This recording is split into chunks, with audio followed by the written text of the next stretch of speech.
નમસ્કાર, હું રચના DNTV સમાચાર કક્ષમાં આપ સૌનું સ્વાગત કરું છું। જોઈએ એક નજર આજના મુખ્ય સમાચાર। શહેરના ઓલ્ડ પાદરા રોડ ખાતે વોઇસ રીગલ કોમ્પ્લેક્સના પાર્કિંગમાં વડોદરાનો ઇતિહાસનો સૌથી મોટો ભૂવો। તંત્રની બેદરકારીના પગલે લોકોમાં ફફડાટ। દેશના જાણીતા કલાકાર, પહેલવાન અને શ્રી રામ ભક્ત હનુમાનજીને નાના પડદે જીવંત કરનારા દારાસિંહના નિધનથી વડોદરા નગરી શોકમાં ગરકાવ।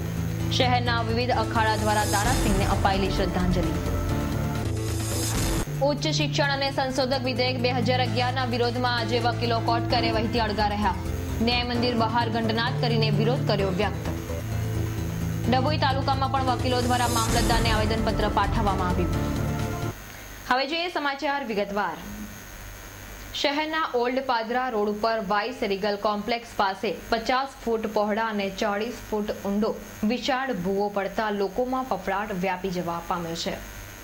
શહેરના અલકાપુરી નજીક ઓલ્ડ પાદરા રોડ ઉપર મલ્હાર પોઈન્ટ પાસે આવેલ વાઇસ રીગલ નામના કોમ્પ્લેક્સ પાસે ગત રાત્રે નાનો ભૂવો પડવાની શરૂઆત થઈ હતી, જેના પગલે તંત્રને જાણ કરવામાં આવી હોવા છતાં પણ સત્વરે કામગીરી ન કરતા આજે નાનકડા ભૂવાએ 50 ફૂટ પહોળા અને 40 ફૂટ ઊંડા વિશાળ કાય ભૂવાનું સ્વરૂપ ધારણ કર્યું હતું। વડોદરા શહેરના ઇતિહાસનો આ સૌથી મોટો ભૂવો છે। 24 કલાક વાહન વ્યવહારથી ધમધમતા વિસ્તારમાં ગટર લાઇન નાખતી વખતે તંત્ર દ્વારા યોગ્ય પુરાણ ન કરાતા આ ભૂવો પડ્યો હોવાનું સ્થાનિકોએ જણાવ્યું હતું। વાઇસ રીગલ કોમ્પ્લેક્સનો પાર્કિંગ એરિયા કે જ્યાં ક્લાસીસ માટે આવતા બાળકો પાર્કિંગ કરે છે, ત્યાં આ મસમોટા ભૂવાને કારણે આખું કોમ્પ્લેક્સ જમીનમાં ઉતરી જશે તેવી ભીતિના પગલે લોકોમાં ફફડાટ વ્યાપી જવા પામ્યો છે। ફક્ત માંડવા બાંધીને કાર્યક્રમો કરનારો શાસક પક્ષ તેમજ સેવા સદનના ઉચ્ચ અધિકારીઓ કદાચ કોઈ મોટી હોનારતની રાહ જોઈ રહ્યા છે કે કેમ તેવા પ્રશ્નો વડોદરા નગરીના રહેવાસીઓને રોજ થઈ રહ્યા છે। કોમ્પ્લેક્સ પાસે બહુ મોટો ભૂવો પડ્યો છે, જેનું કારણ છે ગટર લાઇનનું છે। ગટર લાઇનમાં બહુ મોટો ખાડો છે, જે તે સમયે એ લોકોએ બરાબર પૂર્યું નથી, માટી કામ કર્યું નથી, તેથી બહુ મોટો ભૂવો પડેલો છે। અમારો વોર્ડ જે છે એના અધ્યક્ષશ્રીને જે વિજય શાહ છે સ્ટેન્ડિંગ કમિટીના, એમનો વોર્ડ છે, તે છતાં પણ 12 કલાકથી અમે ફરિયાદ નોંધાવી છે, પણ હજી સુધી કોઈ આવ્યું નથી, કોઈ કામગીરી પણ થઈ નથી। ત્યાં આગળ પાર્કિંગ છે, હવે એક દિવસ આમ બાજુ એક દિવસ સામેની બાજુ એ રીતના પાર્કિંગ થાય છે। પાર્કિંગ એરિયા છે અને બહુ મોટી હોનારત થતાં બચી ગઈ છે, કારણ કે રાતથી ચાલુ થયો છે ધીમો ધીમો ભૂવો પડવાનો। રાત્રે બહુ નાનો ભૂવો હતો, અત્યારે બહુ મોટો ભૂવો થઈ ગયો છે। હવે અત્યારે લગભગ 40 થી 50 ફૂટ જેટલો અને હજુ પણ ભૂવો પડવાનું કામગીરી ચાલુ જ છે, ઓટોમેટિક ધીમે ધીમે। આજવા ગાયત્રીનગરમાં વરસાદી પાણી ભરાઈ જતા સ્થાનિક રહીશો દ્વારા અપના હાથ જગન્નાથને સાર્થક કરી સ્વયં જ પાવડા વડે પાણીના નિકાલની કામગીરી હાથ ધરવામાં આવી હતી। શરૂઆતી વરસાદમાં જ આજવા રોડ ખાતે આવેલ ગાયત્રીનગરમાં વરસાદી પાણી ભરાઈ જતા ઠેર ઠેર ગંદકી અને કાદવ જોવા મળી રહ્યો છે। સ્થાનિક રહીશો દ્વારા તંત્રને વારંવાર રજૂઆતો કરવા છતાં પણ સેવા સદન તંત્ર કે કોર્પોરેટર દ્વારા કોઈ જ પગલાં ન લેવાતા સમયસર વેરો ભરતા સ્થાનિક રહીશોમાં તંત્ર વિરુદ્ધ ભારે આક્રોશ જોવા મળી રહ્યો છે। આજ રોજ સુરેશ રાજપૂતની આગેવાનીમાં સ્થાનિક રહીશો અને મહિલા દ્વારા અપના હાથ જગન્નાથની રાહ પર ચાલી સ્વયં જ પાવડા વડે વરસાદી પાણીના નિકાલની કામગીરી હાથ ધરવામાં આવી હતી। તેમજ શાસક પક્ષ ભાજપ મેયર અને દાદુ ગઢવી વિરુદ્ધ ભારે સૂત્રોચ્ચારો કરીને ગંદા પાણીમાં આડોટીને વિરોધ પ્રદર્શન કર્યો હતો। આજે ગાયત્રીનગર આજવા રોડની પાછળ સયાજી પાર્કની પાછળ ગાયત્રીનગર, શુભલક્ષ્મી, નારાયણધામ 1, નારાયણધામ 2 ને ચામુંડા સોસાયટીમાં તમે જોઈ શકો છો કે એટલું બધું પાણી ભરાઈ ગયું છે કે અસંખ્ય પાણી અને ગંદકીના લીધે આજે 4 દિવસ પહેલાં પણ અમે આ રજૂઆત કરી હતી અને લોકલ મીડિયાવાળાને બોલાયા હતા। વોર્ડ ઓફિસર કાર્યપાલક ઇજનેરની પણ વાત કરી, કાર્યપાલકને વાત કરતી, ગઈકાલે જેસીબી આવ્યું પણ તે બી કામ કરીને અધૂરું ગયું। આજે જોઈ શકો છો કે છોકરાઓને, નાના છોકરાઓને સ્કૂલમાં જવું હોય તો પોલો ખભે ઉચકીને લઈ જાય છે। ઘરે ઘરમાં પાણી છે, ઘરે ઘરે ડ્રેનેજનું પાણી ભરાઈ ગયું છે, લોકો રોગચાળાથી પીડાઈ રહ્યા છે। એવા સમય મેં ગઈકાલે મેયરને પણ કહેવામાં આવ્યું હતું, પણ કોઈ એનું સોલ્યુશન ન આવતા આખરે અમારે પોતે સમયજ્ઞ અહીંના લોકલ લોકોને સાથે રહીને કરવું પડ્યું છે કે જે કોર્પોરેશનમાં નથી કરતા। આ વિસ્તાર એવો છે કે જે વિસ્તારમાં સફાઈ કામદારો 80% આ શેની સફાઈ કરે છે ને એમના ત્યાં જ ગંદકી। આ બહુ અહોવૈચિત્રમ કહેવાય કે એમના જ ઘરમાં ગંદકી થાય તો કઈ સુધી યોગ્ય કહેવાય।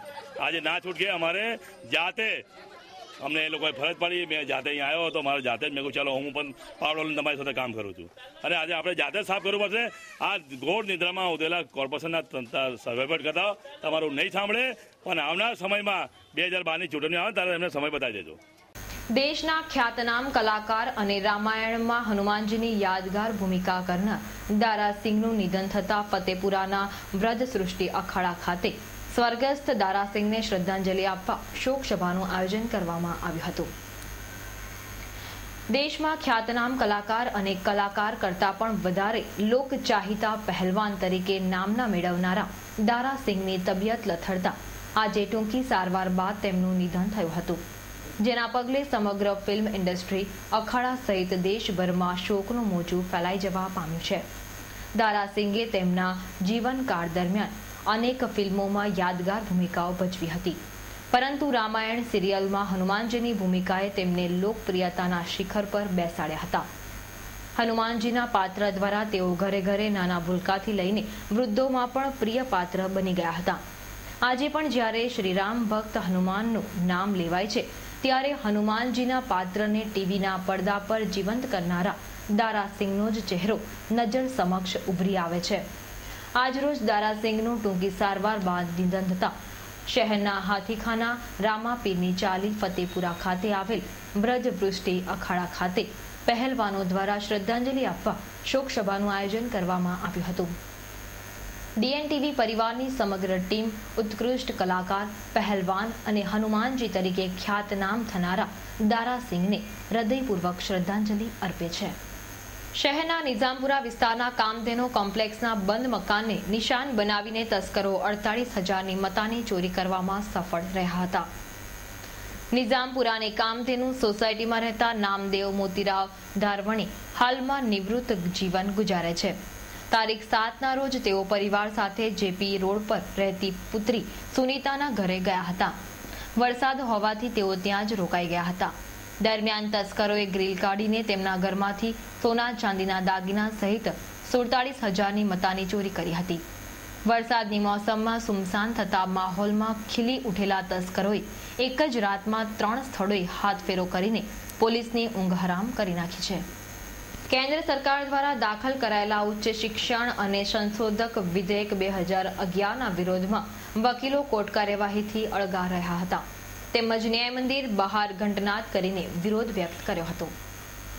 કેન્દ્ર સરકાર દ્વારા દાખલ કરાયેલા ઉચ્ચ શિક્ષણ અને સંશોધક વિધેયક 2011 વકીલોમાં અધિકારો પર તરાપ મારતું હોય સમસ્ત દેશભરમાં 2 દિવસથી વકીલો દ્વારા કોર્ટ કાર્યવાહીનો બહિષ્કાર કરવામાં આવી રહ્યો છે, જે અંતર્ગત આજે પણ વડોદરા વકીલ મંડળ દ્વારા કોર્ટ કાર્યવાહીથી અળગા રહીને તેમજ ન્યાય મંદિરની બહાર ઘંટનાદ કરીને વિરોધ નોંધાવવામાં આવ્યો હતો. અને વિધેયક જે બિલ પસાર કરેલું છે એના વિરોધમાં અમે ગઈકાલથી હડતાલ પર રહેલા છીએ અને આખા ભારતમાં આનો વિરોધ થઈ રહ્યો છે. ગુજરાતના 55,000 વકીલોએ પણ વિરોધ કરેલો છે અને એમાં વડોદરા વકીલ મંડળના તમામ વકીલોએ એમાં ભાગ લીધેલો છે. અને આ બિલ જે પસાર થઈ રહ્યું છે એનાથી વકીલોના હક્કો પર તરાપ વાગેલી છે. વિદેશથી જે વકીલો અહીંયા વકીલાત કરવા માટે આવે એમને છૂટ આપવા દેવામાં આવે, એનાથી અહીંના વકીલોનું સ્ટેટસ અને તમામ રીતે એમને નુકસાન સહન કરવું પડે એવું છે, જેના વિરોધમાં આજે અમે ઘંટનાદનો કાર્યક્રમ રાખેલો છે. તો ડભોઈ તાલુકામાં પણ વકીલો દ્વારા ઉચ્ચ શિક્ષણ અને સંશોધક વિધેયક 2011 અમલમાં નહીં મૂકવા માટે ડભોઈ મામલતદારને આવેદનપત્ર પાઠવવામાં આવ્યું હતું, તેમજ કાગળની હોડી કરીને વિરોધ નોંધાવ્યો હતો. સરકારના માનવ સંસાધન મંત્રાલયે 2011નું ઉચ્ચ શિક્ષણ અને સંશોધન વિધેયક રજૂ કરેલ છે. એ વિધેયકનો વકીલ મંડળે સખ્ત વિરોધ કરેલ છે.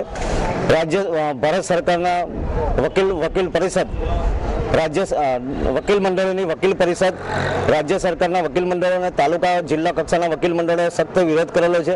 ને વિરોધના ભાગરૂપે તારીખ 11/12 કામકાજથી કોર્ટ કાર્યવાહીથી અળગા રહેવાનો ઠરાવ કરેલ છે અને એ સાથે આવેદનપત્ર આપવાનું નક્કી કરેલ છે. એના ભાગરૂપે આજરોજ ડભોઈ વકીલ મંડળ મામલતદાર શ્રી ડભોઈને આવેદનપત્ર રજૂ કરે છે. ગત રાત્રે ફતેગંજ પોલીસે ચોરીની ખોટી નંબર પ્લેટ વાળી બાઇક સાથે 3ની ધરપકડ કરી હતી.